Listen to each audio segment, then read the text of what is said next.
Hello, അപ്പോൾ എല്ലാവർക്കും നമ്മുടെ പുതിയൊരു വീഡിയോയിലേക്ക് സ്വാഗതം. ഇന്ന് ചെറിയൊരു ഇൻഫർമേഷൻ പാസ് ചെയ്യാൻ വേണ്ടിയിട്ടാണ് ഈ ഒരു video. KSEB sub engineer electrical കഴിഞ്ഞ വർഷം ഫെബ്രുവരി 10 നടന്ന പരീക്ഷയായിരുന്നു. ദെൻ നവംബർ മാസം അതിൻ്റെ റാങ്ക് ലിസ്റ്റ് വന്നു. ഈ വർഷം ജനുവരിയിലോട് കൂടിയിട്ട് 217ഓളം പേർക്ക് അഡ്വൈസുകൾ പോയിട്ടുണ്ടായിരുന്ന ഒരു ലിസ്റ്റായിരുന്നു.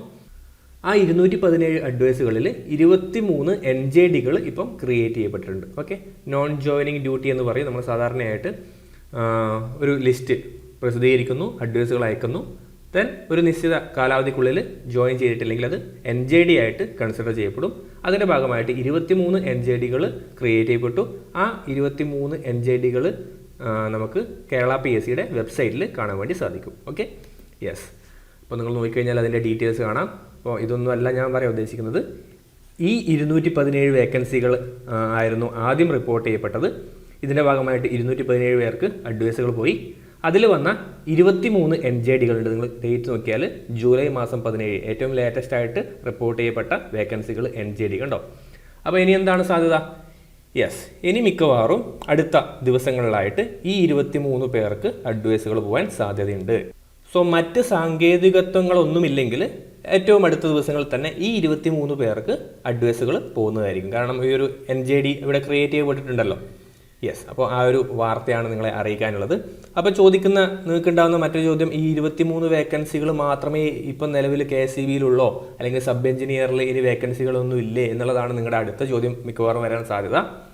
നിലവിൽ വേക്കൻസികളെ കുറിച്ച് പറയുകയാണെങ്കിൽ സബ് എഞ്ചിനീയറിൻ്റെ കേസിലും അസിസ്റ്റൻറ്റ് എഞ്ചിനീയറിൻ്റെ കേസിലും നിലവിൽ വേക്കൻസികളൊക്കെ ഉണ്ട്. എന്നാൽ റീസ്ട്രക്ചറിങ്ങിൻ്റെ ഭാഗമായിട്ട് നിലവിൽ പുതിയ വേക്കൻസികളൊന്നും തന്നെ റിപ്പോർട്ട് ചെയ്യപ്പെടുന്നില്ല എന്നുള്ളതാണ് ഏറ്റവും ലേറ്റസ്റ്റ് ആയിട്ടുള്ള ന്യൂസ്, അല്ലേ? നിങ്ങളത് ന്യൂസിൽ കാണാറുണ്ടാവും. ദെൻ കുറേ RTI റിപ്ലൈയിലൊക്കെ നിങ്ങൾ കണ്ടിട്ടുണ്ടാവും. നിലവിൽ സബ് എഞ്ചിനീയർ നോക്കുകയാണെങ്കിൽ 214 വേക്കൻസികൾ നിലവിലുണ്ട് കേട്ടോ. കണ്ടോ, നിങ്ങൾക്ക് ഇവിടെ കാണാൻ വേണ്ടി സാധിക്കും. സബ് എഞ്ചിനീയറിൽ ഇനിയിപ്പം റീസ്ട്രക്ചറിങ് പ്രകാരം പുതിയ ഒരു 30,000 എന്നുള്ളൊരു കൗണ്ടിലേക്ക് വന്നാൽ തന്നെയും സബ് എഞ്ചിനീയറിൽ എന്ത് വേക്കൻസികൾ ഉണ്ടാവും? കണ്ടോ, 214ഓളം വേക്കൻസികൾ ഈ ഒരു സാങ്ഷൻഡ് സ്ട്രെങ്ത് പ്രകാരം ഉണ്ട്. ദെൻ അസിസ്റ്റൻറ്റ് എഞ്ചിനീയർ നോക്കുകയാണെങ്കിൽ 227 വേക്കൻസികൾ ഉണ്ട്. എന്നാൽ നിലവിലിപ്പം NJD വെറും 6 മാത്രമേ റിപ്പോർട്ട് ചെയ്യപ്പെട്ടിട്ടുള്ളൂ, അല്ലേ? യെസ്, സോ അതിനവർ കാരണമായിട്ട് പറയുന്നത് ഈ പറയുന്ന റീസ്ട്രക്ചറിങ് തന്നെയാണ്. അപ്പോൾ അതിന് റിപ്പോർട്ട് ചെയ്യപ്പെടുകയാണെങ്കിൽ അതൊരു ബൾക്ക് നമ്പർ, എന്തായാലും ഒരു 100+, ഒരു നിയർലി ടച്ചിങ് ടു 200 എന്നുള്ളൊരു സ്ട്രെങ്ത്തിലേക്ക് വരുന്നതായിരിക്കും.